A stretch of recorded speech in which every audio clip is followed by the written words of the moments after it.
అంటే ఇప్పటి వరకైతే ఇన్‌ఫ్లుయెన్సర్స్, యూట్యూబర్స్ పైన కేసులు నమోదయ్యాయి. ఇంకా స్టేటస్ ఉన్న వాళ్ళు కూడా ప్రమోట్ చేస్తున్నట్టుగా వినిపిస్తుంది. అంటే ఆల్రెడీ మంచు లక్ష్మి గారు ఆమె ప్రమోట్ చేసిన అన్నిటిని కూడా సోషల్ మీడియాలో పెట్టేసారు. ఈమె కూడా ప్రమోట్ చేసిందని చెప్పేసి. రానా గారు, ప్రకాష్ రాజ్ గారు కూడా ఉన్నారు. వీళ్ళ వీడియోలు ఇప్పుడు సర్క్యులేట్ చేస్తున్నారు. మరి వీళ్ళ పైన కూడా కేసులు నమోదయ్యే అవకాశం ఉందంటారా? ఖచ్చితంగా కేసులు నమోదు చేయాల్సిందే. ఖచ్చితంగా చేయాల్సిందే. అదే చెప్తున్నా నీకు నేను. ఇప్పుడు రానా చేసిండా, మంచు లక్ష్మి, ప్రకాష్ రాజు వీళ్ళనే కాదు, ఒక సామాన్య వ్యక్తి నువ్వు నేను ప్రమోట్ చేసినా కూడా తీసుకెళ్లి లోపల చట్ట ప్రకారం ఖచ్చితంగా శిక్షించాల్సిందే. ఎందుకంటే ఇప్పుడు రానాని వీడియో చేస్తే, మంచు లక్ష్మి వీడియో చేస్తే కోట్ల మంది ఇన్ఫ్లుయెన్స్ అవుతారేమో. మనం కూడా చేస్తే 50 మంది ఇన్ఫ్లుయెన్స్ అవుతున్నారు. ఒక్కడ ఇన్ఫ్లుయెన్స్ అయినా మన వల్ల కూడా చెడిపోతున్నట్టే కదా. దాంట్లో ఎలాంటి నిష్పక్షపాతంగా ఈయన తాహతున్న వ్యక్తి, ఈయన సూపర్ స్టారు, ఈయన పొలిటికల్ ఎజెండా ఉన్నది, ఈయన ఇంకొకటి ఉన్నది అనేది ఏది పట్టించుకోవద్దు. ఎవరినైనా దాని చట్టపర్యంగా ఖచ్చితంగా శిక్షించాల్సిందే. ఇప్పుడు వరకు జరిగిన దానికి ఇక నుంచి మేము చెయ్యమన్నాడు కూడా తప్పే. అంటే దాని చట్టం లొసుగైపోతుంది. అంటే నేను నన్ను చంపేస్తాను చేసి నేను రేపటి నుంచి చంపను అనలేం కదా. చేసిన దానికి శిక్ష పడాల్సిందే. దీనిపైన గవర్నమెంట్లు, ఈ స్టేట్ గవర్నమెంట్ ఉండొచ్చు, కేంద్రంలో ఉండొచ్చు, దానికి సంబంధించిన ఈడీలు, ఇన్కమ్ ట్యాక్స్లు, దానికి సంబంధించిన ప్రతి వ్యవస్థ చాలా అంటే ఫెరోషియస్ గా వర్క్ చేయాలని నేను కోరుకుంటున్నాను. సార్ ఇప్పుడు ఓన్లీ అంటే బెట్టింగ్ యాప్స్ ప్రమోట్ చేస్తున్న వాళ్ళపైన ఈ యాక్షన్ అనేది చూస్తున్నాం. అంటే కంప్లీట్ గా గవర్నమెంట్ కూడా ఇన్వాల్వ్ అయ్యి బెట్టింగ్ యాప్సే లేకుండా వీటిని కంప్లీట్ గా బ్యాన్ చేసి చేయొచ్చు అంటారా? చేయొచ్చు. ఎందుకంటే పర్టికులర్ యాప్ ని అల్గరిథం రాసి ఇండియాలో కనిపించకుండా చేయొచ్చు. అది టెక్నాలజీ ప్రకారం చేయొచ్చు. ఎందుకంటే టిక్ టాక్ రాదు మనకి. వస్తుందా టిక్ టాక్? ఇప్పుడు ఆవిడ ఎంత ఫేమస్ ఉన్న టిక్ టాక్ ఎంత వేసినా రాదు. సో వాళ్ళు లొకేషన్ పెట్టుకొని ఎక్కడ చెయ్యకూడదు అంటే చేయలేకుండా ఉంటది. మన ఐపీ అడ్రస్ ప్రకారం ఇక్కడ ఓపెనే కదా యాప్లు. సో దాని మీద ఖచ్చితంగా ఒక ఐటీ వ్యవస్థ కేంద్రీకరించి దాని ఐటీ వ్యవస్థ కూర్చోగలిగితే ఖచ్చితంగా చేయొచ్చు. ఆ దిశగా మరి గవర్నమెంట్ అడుగులు వేస్తుందంటారా సార్? వెయ్యాలని కోరుకుంటున్నారు. ఇంకొకటి దరిద్రం ఏముంటదంటే మన ట్రెడిషన్ లోనే జూదం ఉంటదండి. ఇప్పుడు కోళ్ళ పందాలు, పండుగ రోజు కోళ్ళ పందాలు అది కామన్.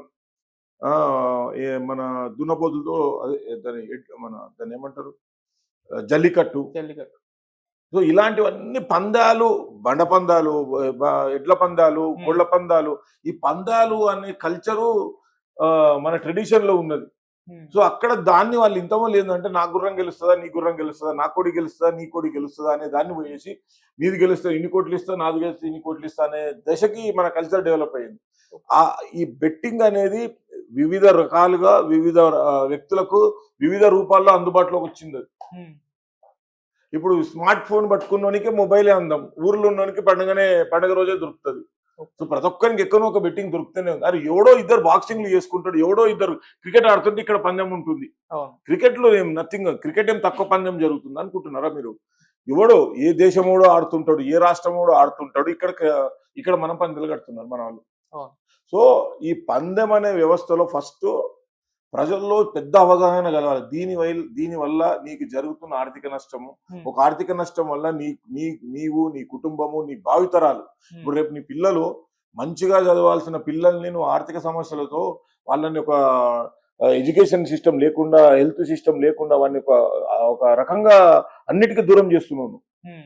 సో దానివల్ల ఒక యువత భవిష్యత్తును మనం నాశనం చేస్తున్నాం. నా కొడుకు ఏడదవుతా నాకేందని నువ్వు ఆలోచిస్తున్నావు. కానీ అది ఓవరాల్ గా గ్లోబలైజేషన్ ప్రకారం చూసుకుంటే మన భారతదేశంకి వెళ్ళి వచ్చే పిల్లలు బాగా బెట్టింగ్లకు అలవాటు పడ్డారు అనే ఒక సంకేతాన్ని మనం ప్రపంచ దేశాల ముందు ఏం చెప్పగలుగుతాం?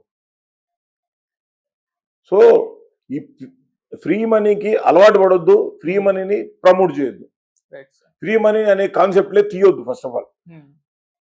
ఇది నేను నా వ్యక్తిగతంగా ఏం చెప్తున్నాను అంటే, ఇంతవరకు అది పెద్ద హీరోలే ఉండని, చిన్న హీరోలే ఉండని, లేకపోతే చిన్న ఆర్టిస్టులే ఉండని, పెద్ద ఆర్టిస్టులే ఉండని, చిన్న పొలిటీషియనే ఉండని, పెద్ద పొలిటీషియనే ఉండని, చిన్న బిజినెస్ మ్యాన్ ఉండని, ఈవెన్ క్రికెటర్ ఎవరైనా సరే వాళ్ళ మాటని ఇన్ఫ్లుయెన్స్ చేయగలుగుతున్నారు. వాళ్ళతో యాడ్ ఫిలింలు చేయడం వల్ల ఎంతో మంది యువత జీవితాలు నాశనం అవుతున్నాయి అనేది మీరు ఆలోచించండి. మీకొచ్చే ఒక చిన్న వందలు, వేలు, లక్షల కోట్ల రూపాయలలో కొంతమంది వేల లక్షల కోట్ల మంది జీవితాలు నాశనం అవుతున్నాయి.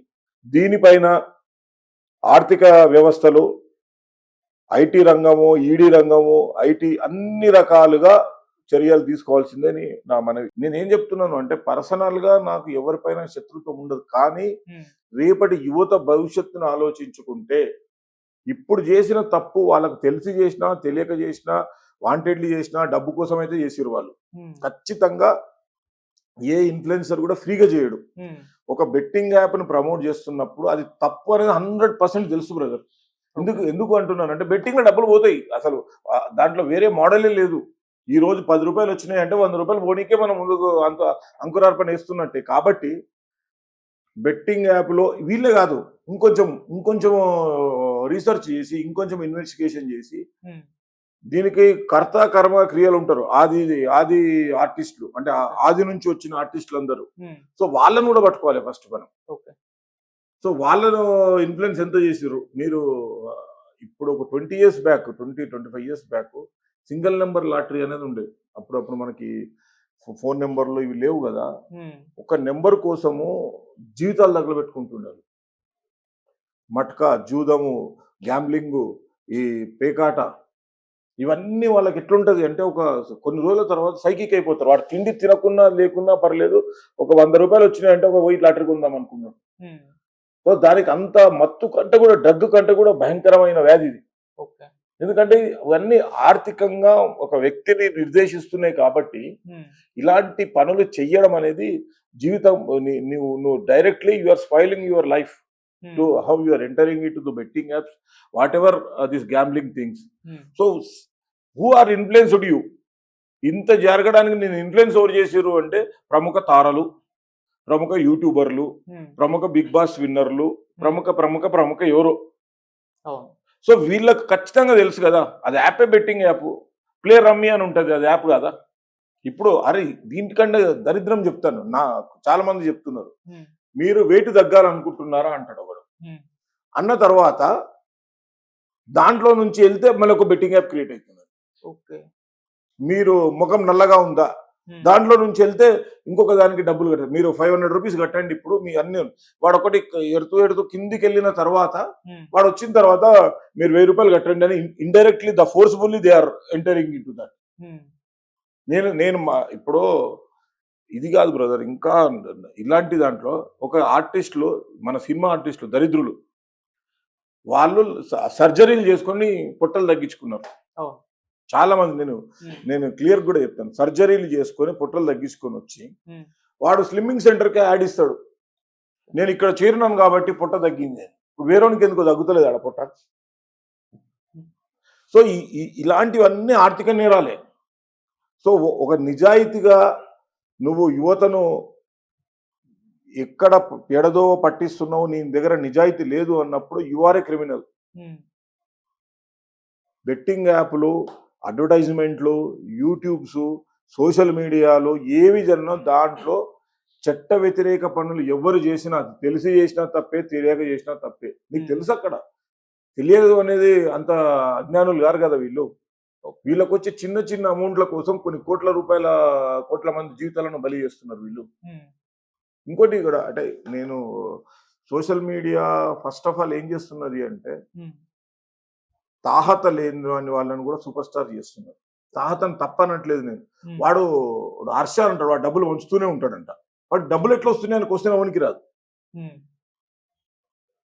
ఒకరు రెండో సినిమాలో 3 పాటలలో 4 డాన్సులు చేస్తారు, 5 గట్టిగా 10 రోజుల షూటింగ్ చేయరు అని next day Mercedes bench car వేసుకొని తిరుగుతుంటారు ఆర్టిస్టులు. డబ్బులు ఎట్లా వస్తున్నాయి అర్థం కాదు. దానికి ఇది ఐటీ శాఖ కూడా ఇన్వాల్వ్ కావాలి. సజ్జనార్ గారు ఒక్కరే కాదు, పోలీస్ డిపార్ట్మెంట్, ఐటీ, ఈడీ అన్ని రంగంలో దిగింది. సో అప్పుడు కానీ ఇలాంటి ఆర్థిక నేరాలకు చెక్ పెట్టలేము మనం. Thank you so much. Thank you very much.